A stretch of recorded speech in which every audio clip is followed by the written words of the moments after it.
তাই সবকিছু কেমন মায়ায় জড়ানো, প্রথমে থাকলে বোঝা যায় না। বৃষ্টি পড়লে ভিজেন না কিন্তু, দেখেন। ওর নাম হিমু, ভব ঘুরে এলোমেলো ঘুরে বেড়ায়। ওকে বিয়ে করা কি ঠিক? ভুল করছেন না তো? ভুল করছেন, তোমাকে বিশ্বাস করছি। একটা চাকরি করতাম, ফ্যাক্টরি শ্রমিক আর মালিকের অসন্তোষ বন্ধ হয়ে গেছে। আজকে ইলেকট্রিক দোকানের মাল সহ ভ্যান দুইটা চুরি হয়ে গেছে গা ভাই।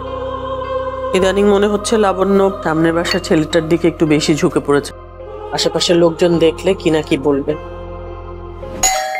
বাসায় কি হিমু সাহেব আছেন? উনি তো বেশ কিছুদিন যাবত আসতেছেন না। লাবণ্যর যে ছেলেটার সঙ্গে বিয়ে ঠিক হয়েছে সে যেন সন্দেহ না করে, সেজন্যই আপনাকে বলা। এভাবে কি কেউ বোকা বানায়?